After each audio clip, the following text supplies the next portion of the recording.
안녕하세요. 역사 속 그날 그 이야기 속으로 들어가겠습니다. 태조 이성계의 총애를 받았던 신덕후 강씨. 그녀가 묻힌 곳이 정릉이었다. 하지만 한동안 찾을 수 없던 잊혀진 무덤이었다. 인조의 장인이었던 한중겸이 기술한 유천차기에 따르면 손조 신사년 1581년 11월에 신덕왕후 보기가 비로소 일어났다. 신덕왕후가 태조를 도와 나라를 얻게 되고 돌아간 후에 비로소 시호를 올리고 능을 보응하기를 신이 왕후와 조금도 차이 없게 하였다. 그러다 태조가 승하한 후 승희왕후만 모시고 신덕왕후에 대해서는 일체의 전례를 다 폐지해버려 거행하지 않았다. 세월이 오래되자 능 또한 어디 있는지 알지 못한 채 200년이 되었다. 라고 하였다. 이때 덕원에 사는 강순일이 임금을 차는 수레 앞에 나아가 하소연하기를 저는 판삼사사 강룡성의 후손입니다. 지금 군역에 배정되었으니 군모를 봉사하는 사람들은 군역을 면하는 전례에 의거하여 개정해 주소서 하였다. 간룡성은 신덕왕후의 아버지다. 태조 사조의 묘가 북방에 있었는데 관에서 한 사람씩 정해 공모 봉사자라 하여 국력을 면제해 준 전례가 있는 까닭에 순일이 이렇게 하소연한 것이었다. 이에 대해 율곡이가 앞장서서 말하기를 신덕왕후는 태조와 같이 모셔야 할 분이온데 아무 까닭 없이 제사하지 않는 것은 인류인에 관계되어 있는 일이오니 마땅히 존승하여 행사가 있어야 할 것입니다. 하니 조정이 모두 의논하여 외관을 시켜 능일부터 찾게 하였다. 문관 이찬이 신덕왕후 외손으로 마침 조정에서 벼슬하고 있었으므로 예조에서 그를 데리고 능을 있을 만한 아차산 안팎을 두루 답사하였으나 끝내 찾지 못하였다. 마침 병결항의 춘전집 속에 정릉 이장 충문이 있었는데 그곳에 국도 동북이라는 문구를 보고 이를 근거하여 인근 마을에 가서 헤매이니 과연 국장한 능이 산골짜기 사이에 피폐되어 있었다. 조정의 동의에 처음에 태모의 신의양호의 예와 같이 하기를 청하였는데 다른 한쪽에서는 애경의 제유는 두 번 장가들지 못하게 하였고 이에 두척처가 없었다는 말을 인용하여 이러쿵 저러쿵 하여 결정하지 못하였다. 조정에 의논하여 또 하책을 내어 다만 전자각을 세워 참봉을 설치하는 것만 청하였으나 이 또한 시행하지 못하고 다만 조묘의 예에 의하여 매년 하식날 제사 지내는 것을 그치기로 하였다. 신양호와 신덕왕후의 태조에 잠자에 있을 때 서울과 지방에 있던 두 아내였다. 신의왕후가 죽은 뒤에 신덕왕후가 계실이 되었으나 이는 정총 정릉의 비문의 서해 상고에 보면 알 수 있는 일이었고 역대로 내려오면서 신덕왕후의 칭호를 깎은 적이 없었는데 용비어천가를 보아도 알 수 있었다. 조선의 가법에 이미 정한 법식이 있어 역대 왕의 후비는 전처 후처 차별을 않고 배우로 모셨으니 최후에게도 두 적처가 없었다는 말은 태조의 말은 적용할 것이 아닌데 여러 신하들이 굳이 애경을 들먹여 신덕왕후를 깎아내리고자 하였으니 이것은 알 수 없는 일이었다. 강순일이 처음 하소연했던 것은 자기의 곤욕을 면하고자 한 것이었는데 선비들은 운운이 분발한 것이 이 때문이었으니 촌도는 돌아오고야 마는 것이었다.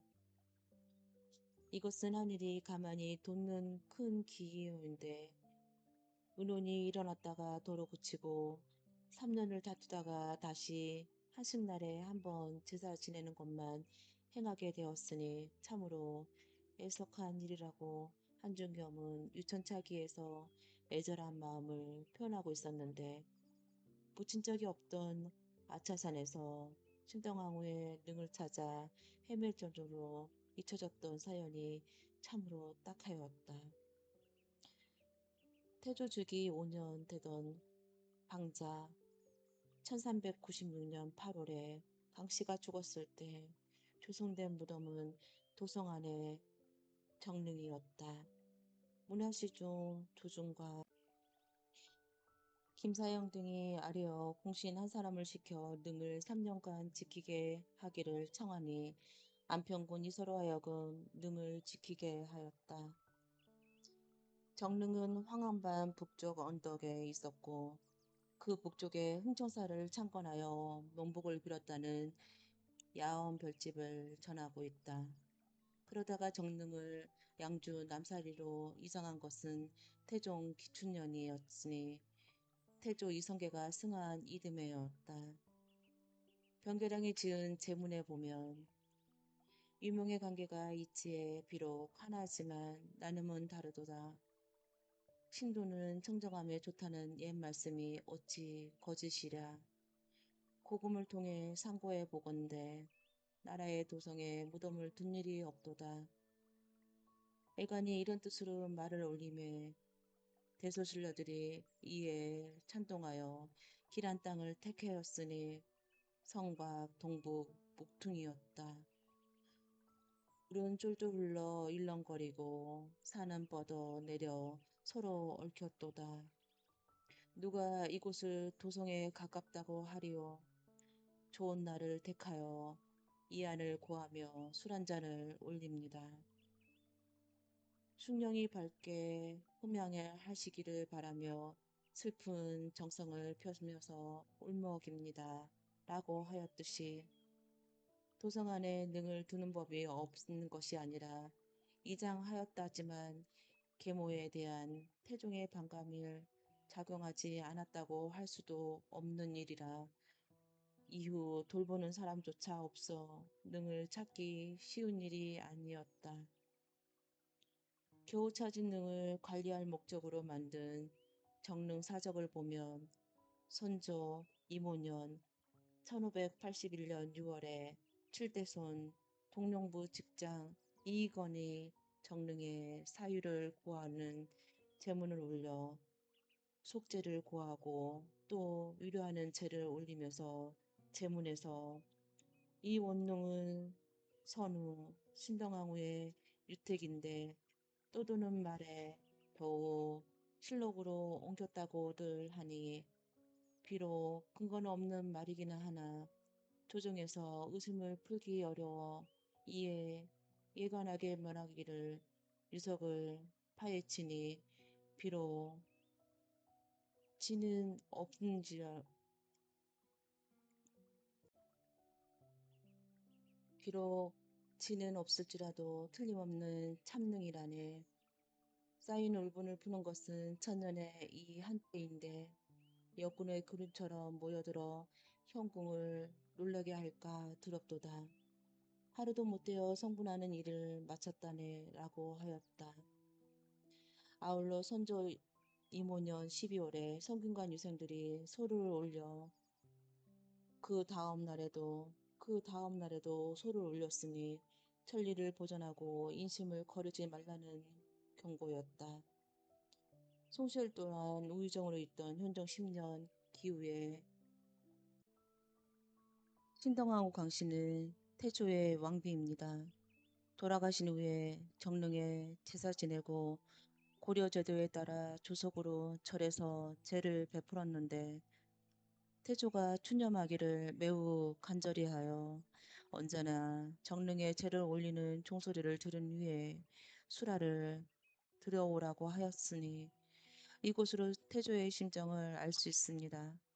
그러나 지금은 능침을 매몰되어 신의왕후의 능에 미치지 못하고 종묘에 배양되지 못하였습니다. 하니 현종이 이르기를 역대의 왕의 기일 중에 신덕의 기일이 기재되지 않아 있으니 처음에 무엇 때문인지 이렇게 되었는지 모르겠다 하였다.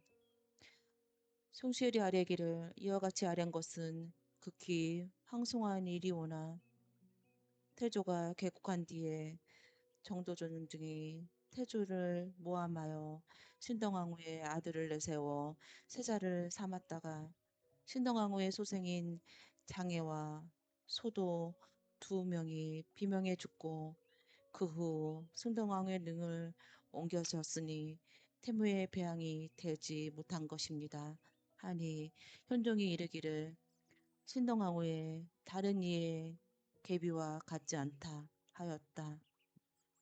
송시열이 아뢰기를 고려 때에는 경처와 외처가 따로 있었던 까닭에 태조가 잠자어 있을 때 신덕왕후가 경처가 되어 태조의 은혜와 예의를 다하였는데 지금까지 태조의 태모에 배양하지 못한 것은 진실로 안 될 일이옵니다. 일이 중대하니 널리 조정의 신하들과 의논하여 태무에 배양하고 능을 고해 봉하는 것이 어떻겠습니까? 하니 현종이 이르기를 내가 천천히 생각하여 여러 대신들과 의논하여 처리하겠다 라고 대답할 뿐이었다. 하지만 예조에서 정릉을 공심하고 병조에서 정릉을 수호군을 선발하여 중천권을 당상으로 이조 참판 윤칙과 예조 참판 이중구를 삼았으니 3월 13일에 비로소 착공하였다. 이품 이상 대신들이 빈청에 모여 신덕왕후의 태모에 승부하자는 청은 곧 온 나라의 사람들의 공연한 의논이옵니다. 3사의 신하들은 전례를 들어 논쟁하고 선비들은 애경에 의거하여 진술하였으니 살아있을 때 일국의 공무 노릇을 하였으면 죽어서 종묘에 제사 지내는 것이 천지의 떳떳한 법이었고 고금에 통하는 의리요인데 종묘에 관한 일이었는데 종묘에 관계되는 일인데 조금도 늦출 수 없는 것이 아니겠습니까? 하였다.